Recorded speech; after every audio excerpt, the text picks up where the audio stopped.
We're right with you.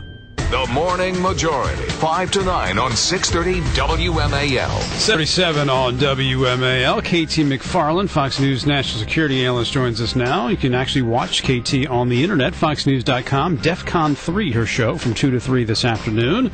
Good morning, KT. Good morning, guys. So yesterday, an attack on the U.S. Embassy in Kabul. The insurgents, Taliban, they had rifles and grenade launchers and suicide vests.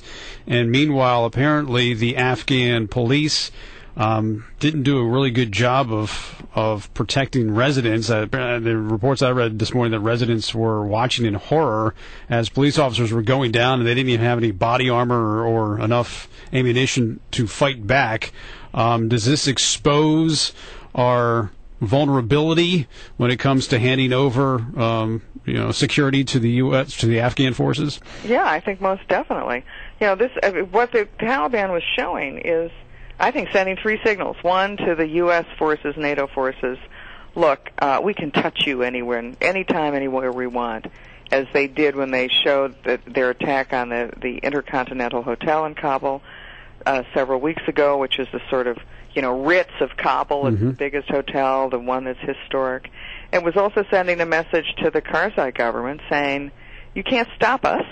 There's going to be a civil war. And the other message was to any Afghans who are undecided on which side they're going to back, that when the Americans and NATO leaves, there'll be hell to pay. And because I think a lot of the groups in Afghanistan are already positioning themselves to shoot it out after we leave. And my hope is that as we leave, we don't have to shoot our way out. That after 10 years, this may not be a very peaceful or easy withdrawal. And certainly whatever happens after we leave, I think it will not. The government of Afghanistan, the Karzai government, after 10 years, they are so corrupt and incompetent that they are not going to be able to hold that country together when we leave. KT, there seem to be some sort of domestic, at least a little domestic reverberations of Obama's Israel policies in the New York 9 race. A lot of the polling showed a lot of people were very interested in the Israeli relationship.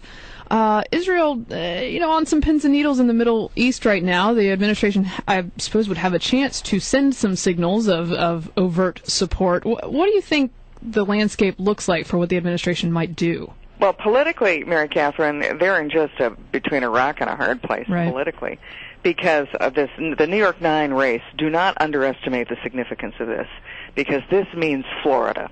Politically. This is a district, it's Queens, it's Brooklyn, it's highly Democratic, 3-to-1 registration. I think something like 60-70% of the district is Jewish, and a Jewish guy from a prominent Jewish political family just got whooped at the polls by a Catholic neophyte politician, not a politician, the guy was a career businessman. And so the signal was over their dissatisfaction with the Obama administration's overall economic policies, but certainly over the president's approach and relationship with Israel. And that will have reverberations as the president goes into the election year. Now, so that would say politically, forget the merits of the case, politically it means the president should tilt a little bit more towards Israel. But at the same time, one of the leading Saudi leaders has come out in the last day saying that should the United States veto Palestinian statehood at the United Nations General Assembly next week when it comes up for a vote, it will have significant consequences for the administration's relationship with the Arab world, and most particularly with Saudi Arabia, which is the one friend we really need to have in that region.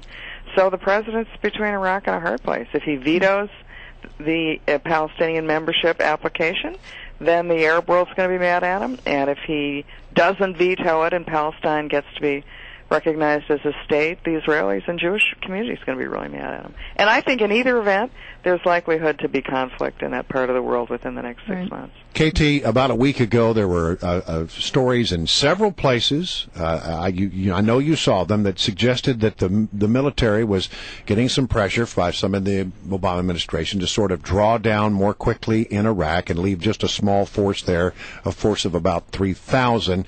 And then almost immediately, oh, no, that's not what happened. As that thing has shaken out over the course of the last week, what do we really think is going on there? Well, the administration wants out of the Middle East. And in some ways that may not be so bad. There's a terrific editorial in today's Wall Street Journal by a man, Leif Babin, who's a former executive officer of SEAL Team 6, the guy who spent a lot of time in Iraq. And he's talking about, get out. Yep.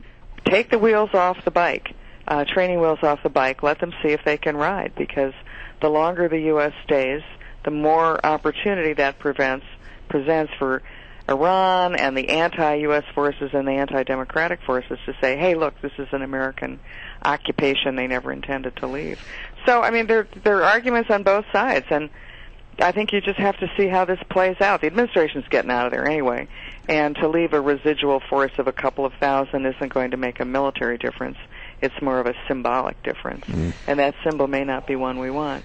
Hey, during our 9/11 show, we talked to a lot of people in the Bush administration that worked in the war on terrorism. Michael Mukasey, we talked to him. He's terrific. Yeah, he was very interesting. John Yoo as well, who wrote these so-called torture documents. And the general theme came out that these drone attacks where, you just blow up a house instead of actually taking terrorists and interrogating them or getting information out of them was actually a long-term bad strategy for the U.S. I'm just wondering what your thought about that was. And well, it's better than not getting them at all. Okay, so if your choice is letting them go or killing them with drones, yeah, okay, kill them with drones. If the choice is kill them with drones or capture them and interrogate them, well, that would probably be better, except for the fact that we have no interrogation policy. And what's happening, as I'm sure your guest told you, is that since there's so much confusion over we can't send them to Gitmo, we can't close Gitmo, where do we put them? We don't want to put them in the U.S. military legal system, that often what's happening is we're just killing them, and we're not getting the information we need.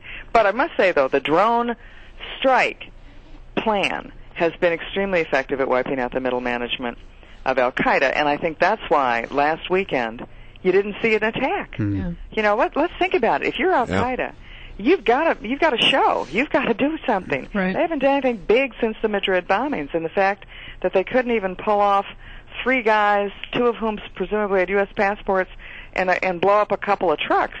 I think that's a pretty significant signal that bin Laden's Al-Qaeda 1.0, is pretty much on the ropes. Now, Al-Qaeda 2.0, which is the franchises, or Al-Qaeda 3.0, which is the lone wolf homegrown terrorists, I think they'll see more and more of them. Okay. But Al-Qaeda 1.0, history. All right, KT, always good to talk to you. Thanks very much. Pleasure.